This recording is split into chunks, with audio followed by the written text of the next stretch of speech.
ಇನ್ನು ಅನಧಿಕೃತ ಕಟ್ಟಡಗಳ ತೆರವು ಸ್ಥಳೀಯರಿಂದ ವಿರೋಧ ವ್ಯಕ್ತವಾಗ್ತಾ ಇದೆ. ಮೈಸೂರಿನಲ್ಲಿ ಯಾವ ಕಟ್ಟಡಗಳು ಅನಧಿಕೃತ ಅಂತ ಲಿಸ್ಟ್ ಔಟ್ ಆಗಿದೆ ಅವುಗಳನ್ನ ಈಗ ತೆರವು ಮಾಡುವಂತ ಕೆಲಸ ಆಗ್ತಿದೆ.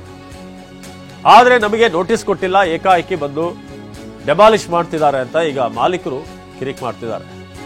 ಪೊಲೀಸರು ಮತ್ತು ಸ್ಥಳೀಯರ ನಡುವೆ ಈಗ ಮಾತಿನ ಚಕಮಕಿ ಆಗ್ತಿದೆ. ಮೈಸೂರಿನಲ್ಲಿ ಅನಧಿಕೃತ ಕಟ್ಟಡಗಳ ತೆರವು ಕಾರ್ಯಾಚರಣೆ ಮಿನಿ ವಿಧಾನಸೌಧ ಹಿಂಭಾಗದಲ್ಲಿ ನೀವೀಗ ನೋಡ್ತಿರೋ ಹಾಗೆ ಜೆಸಿಬಿ ಮೂಲಕ ತೆರವು ಕಾರ್ಯಾಚರಣೆ ನಡೀತಿದೆ. ಆದರೆ ಅಧಿಕಾರಿಗಳ ವಿರುದ್ಧ ಸಹಜವಾಗಿ ನಾವು ಪ್ರತಿ ಬಾರಿ ಡೆಮಾಲಿಷನ್ ಇರುವಾಗ ಇಂಥ ವಿರೋಧ ನೋಡ್ತೀವಿ. ನಮಗೆ ನೋಟಿಸ್ ಕೊಟ್ಟಿಲ್ಲ ಅಂತ, ಡಿಸಿ ಆದೇಶದ ಮೇರೆಗೆ ನಾವು ಕಟ್ಟಡ ತೆರವು ಮಾಡ್ತಾ ಇದ್ದೀವಿ ಅಂತ ಅಧಿಕಾರಿಗಳು ಹೇಳ್ತಿದ್ದಾರೆ.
ಮೈಸೂರಿನಲ್ಲಿ ಅನಧಿಕೃತ ಕಟ್ಟಡಗಳ ತೆರವು ನಡೀತಾ ಇದೆ. ಈ ನಡುವೆ ಅಲ್ಲಿನ ಮಾಲೀಕರು ಸಹಜವಾಗಿ ನಮಗೆ ನೋಟಿಸ್ ಕೊಟ್ಟಿಲ್ಲ, ಏಕಾಏಕಿ ಬಂದು ನೀವು ತೆರವು ಮಾಡ್ತಿರೋದು ಎಷ್ಟರ ಮಟ್ಟಿಗೆ ಸರಿ, ನಮಗೆ ಸೂಚನೆ ಕೊಡಬೇಕಾಗಿತ್ತು ಅಂತ ವಾಗ್ವಾದ ನಡೆಸ್ತಾ ಇದೆ.